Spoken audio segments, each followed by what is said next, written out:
Morning. কেমন আছো বন্ধুরা? আশা করছি যে যেখানে আছো সবাই খুব খুব খুব ভালো আছো। আমরাও কিন্তু মোটামুটি বেশ ভালোই আছি। আমার আরও একটি নতুন দিনে নতুন ব্লগে তোমাদের সবাইকে আরও একবার ওয়েলকাম, গুড মর্নিং জানিয়ে আজকের ব্লগটা শুরু করছি। আজকের ব্লগটা খুব ছোট, খুবই ছোট, তো আশা করছি তোমাদের ভালো লাগবে। আর এই যে আমার রান্নাঘরের ফুল ওয়ালটা উঠে গেছে, কালকে ঢালাই দিবে আর প্লাস্টার করবে। আজকের কাজ এই পর্যন্তই ছিল।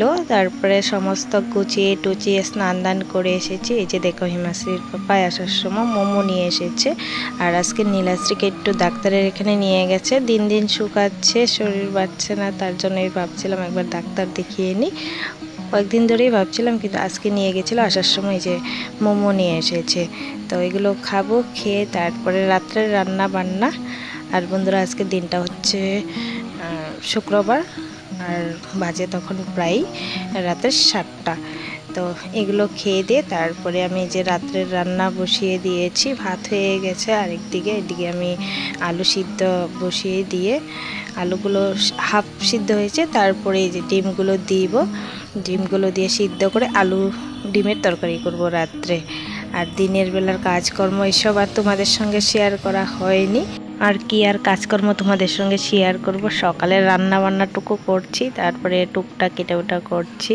ঘরদর তো মোছা টোছা এসব করছিই না, সকালবেলা বাসি ঘরটা শুধু ঝাড়ু দিচ্ছি, আরেকবার সন্ধ্যার বেলা ঝাড়ু দিচ্ছি। বাইরেও ঠিকঠাক মতন কাজকর্ম করতে পারছি না, আর তোমাদের সঙ্গেও সেগুলো শেয়ার করা হচ্ছে না।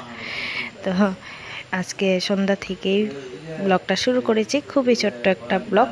এদিকে দেখো বন্ধুরা, 6টা ডিম দিয়ে দিয়েছি, 2টা নয় 3টা আলু কেটে দিয়েছি। 2-3জন লোক আমরা, কিন্তু 6টা ডিম দিয়েছি কেন সেটাই ভাবছো হয়তো বন্ধুরা। 6টা ডিম দিয়েছি একটাই কারণ, আজকে রাত্রে 3টা দিয়ে খাবো, আর একটু বেশি তরকারি করে রাখবো সকালবেলার জন্য। সকালে আর তাড়াহুড়ো করে কি করব, একটা তরকারি করে রাখলে দুপুরটা হয়ে যাবে আর কি। কারণ বুঝতেই পারছো, মিস্ত্রিরা ঘরের ভিতরে কাজ করছে, ভাঙাচুরা, তারপরে হচ্ছে রান্নার রুমে সমস্ত জিনিসপত্র কালকে সকাল সকাল সরিয়ে দিতে হবে, নিচটা প্লাস্টার করবে।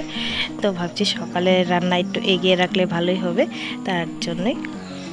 এদিকে দেখো কড়াই গরম হয়ে গেছে, তেল দিয়ে দিয়েছি, সাদা তেল।